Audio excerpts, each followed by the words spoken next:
Eshonbuva nechaga kirdingiz, necha yoshga kirdingiz? 100'ga bordim. 100 yoshga kirdingiz. Mana shu joyda necha yildan beri e'tikof o'tirasiz mana shu joyda? Necha yildan beri o'tirasiz shu yerda? 50 yıl bo'ldi. 50 yil bo'ldi. Alloh rozi bo'lsin. 50 yildan beri shu payg'ambar sollallohu alayhi vasallamni mehmonlarini qo'llariga atir surtib duo berib o'tirasiz inshaalloh. Men bakteriyalarga kan bo'lsa bir ming so'm berganman. Bir ming so'm berganman.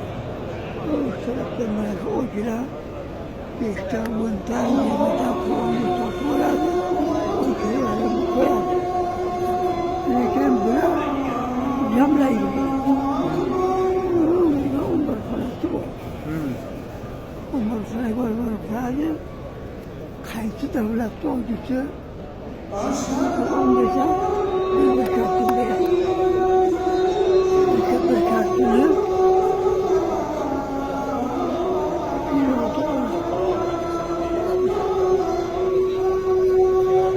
Alloh rozi bo'lsin. Yine Özbekistan böyle kadri bu. Nihoyatda. İmam Buxoriy